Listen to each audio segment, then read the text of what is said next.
সবাইকে নিয়ে খুব প্রস্তুত থাকি যে জাহাজে কী পরিস্থিতি বুঝা আমরা ব্যবস্থা নেব, ঠিক আছে। নেওয়ার পরে আমরা দেখি জোয়ার আসতে আসতে, ঠিক আছে, জাহাজ আবার লিস্ট হয়ে যায়, ঠিক আছে। লিস্ট হয়ে যাওয়ার পরে পানি যখন বাড়ে তখন মনে করেন আস্তে আস্তে জাহাজ ডাউনের দিক যাচ্ছে, আমরা নাবিকদের নিয়ে আর আমাদের গায়ে এই জাহাজটা যায়, যাওয়ার পরে থাকে আমাদের জাহাজের পাশে, আমাদের জীবন রক্ষার জন্য থাকা তো লাগবে, ঠিক আছে। আমরা সবাই প্রস্তুত থাকি, ঠিক আছে।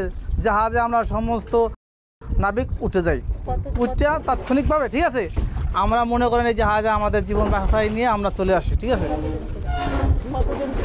এখানে আজকে 2 দিন আমরা 8 জন লোক ছিলাম, 8 জন লোক নিয়ে নাবিক সব এই জাহাজে আমরা আসি। কটার সময় ঘটলো ঘটনা? এই রাত 11টার দিকে ঘটছে, অনুমানিক রাত 11টায়।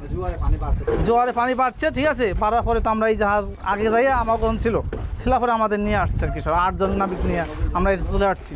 আর 200 লিটার তেল 10 লিটার মোবিল ছিল, সেটাই জাহাজে উঠেই দিয়ে আমরা সবাই চলে আসি আর কি। কলিকাতা থেকে মাল লোড করে নিয়ে এসেছিল, আস্তে আস্তে মধ্যিগাঙ্গে তালা ফাঁসতে যায়।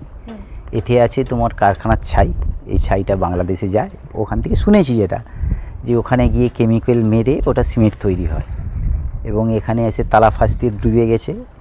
আমাদের এখানে পশ্চিমবাংলার সরকার বলেছে যে এই মালগুলোকে নদীতে ফেলানো যাবে না, এই মালটা তুলে নিয়ে যে কোনো উপকূলে ফেলে দিতে হবে। যার জন্য আমরা লেবাররা এসছি, আমাদের বেতন করে নিয়ে এসছে, আমরা এসছি মালটা খালি করে অন্য বোটে তুলে দিচ্ছি, ওরা নিয়ে গিয়ে উপকূলে মালটাকে খালি করে দিচ্ছি।